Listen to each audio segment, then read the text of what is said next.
Good morning dear students, welcome to my class. Today's date is 10th September.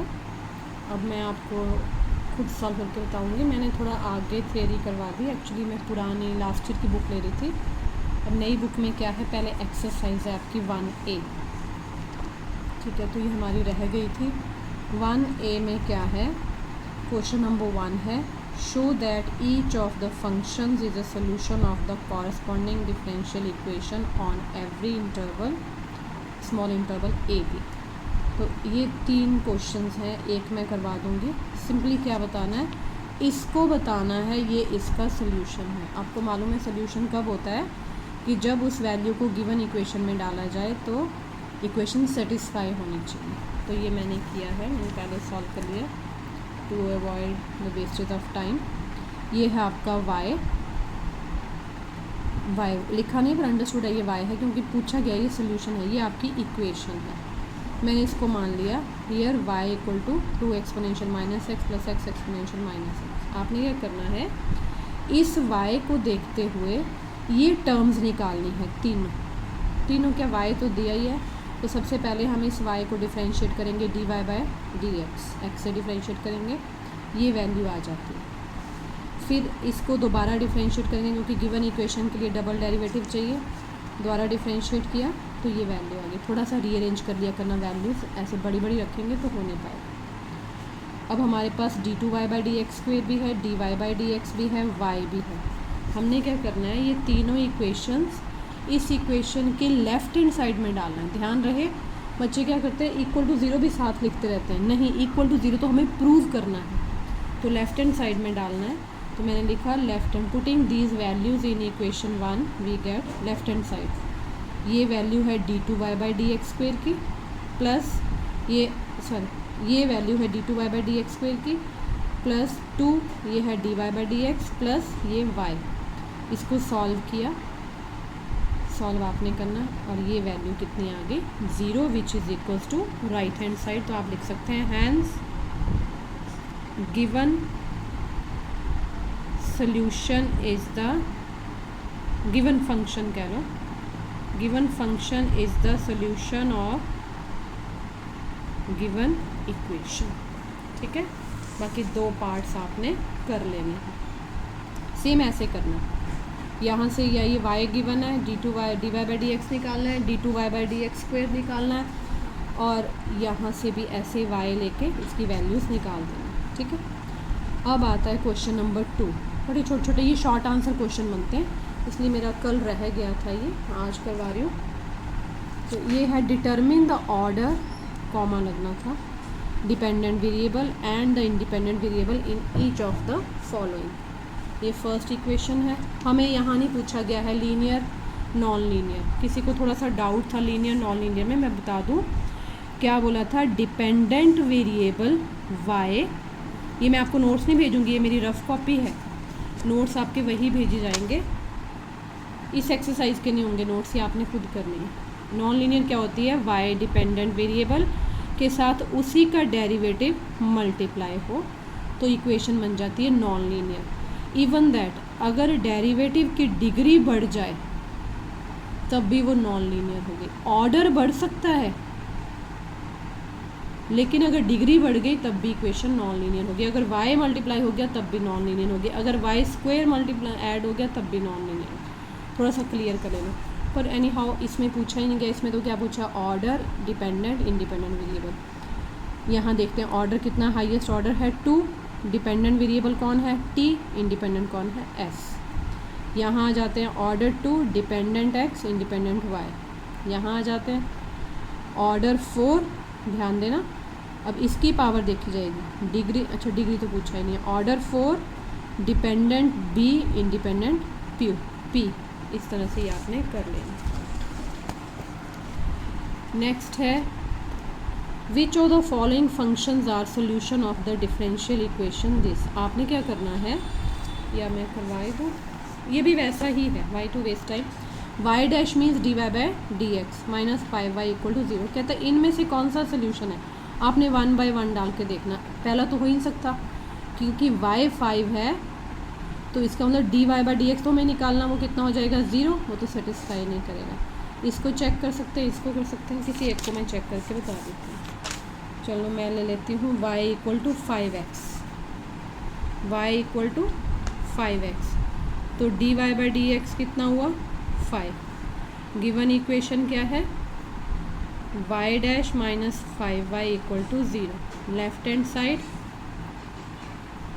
Side क्या हुई y dash मतलब 5 minus 5y कौन है 5x, ये बन गया 5 minus 25x which is not equal to 0।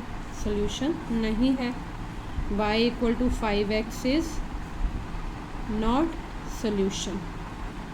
फिर देखते हैं, अगला भी देख लेते हैं, फिर तो माइंड में आ गया कौन सा होगा। y equal to x is to power 5, तो dy बाई डी एक्स कितना हो गया 5x4। therefore y dash minus 5y implies 5y 5x, हाँ 5y इक्वल टू नहीं मैं ले रही हूँ, ध्यान रखना। y dash is this 5x4 minus 5y कितना है x5, ये भी नहीं बना, नॉट इक्वल टू 0। फिर कौन सा हो गया y equals to exponential 5x, तो इसका ले लेते हैं dy आ रही मेरी बात समझ, फेयर कॉपी में ढंग से करना, ये मैंने करवाई नहीं थी। dy बाई डी एक्स कितना आया इसका 5 exponential 5x, therefore y dash minus 5y कितना हो गया, y dash is 5 exponential 5x, 5y कौन है एक्सपोनेंशियल 5, ये बन गया। therefore y equals to exponential 5x is the solution of given equation। I hope कि आपको समझ आया हो। ऐसे ही क्वेश्चन क्या है, find values of c1 and c2 so that given functions will satisfy the prescribed conditions। इसमें मुझे अभी एक करना ही पड़ना, तो मैं कौन सा करती हूँ, बी ले लेती हूँ, ठीक है। देखिए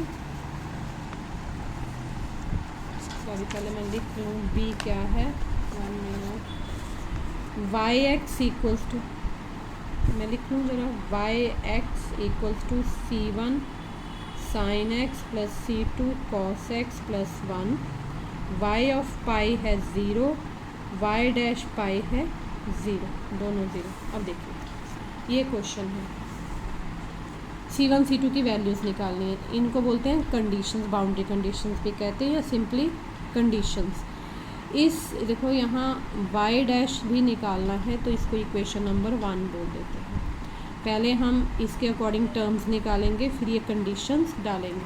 क्या करते हैं, गिवन y इक्वल्स टू, मैं वाई एक्स नहीं वाई बोल रही हूँ, c1 sine x plus c2 cos x plus 1, तो y डैश कितना आ गया, मतलब y का derivative c1 cos x minus c2 sine x, ये 1 हो गया, ये 2 होगा। कंडीशंस क्या दी हैं, y पाई, चलो यहाँ x लिख लो, आपको और क्लियर हो जाएगा। अब x को मैंने पाई पुट करना है, तो ये वैल्यू किसके इक्वल आएगी, 0 के। अगली बार y डैश में x को पाई पुट करना, तब भी वैल्यू क्या आएगी 0। तो हम लिखेंगे now y of pi equal to 0 implies 0 c1 sine pi plus c2 cos pi plus 1। क्या आया, साइन पाई क्या होता है 0, यहाँ वैल्यूज़ आनी चाहिए।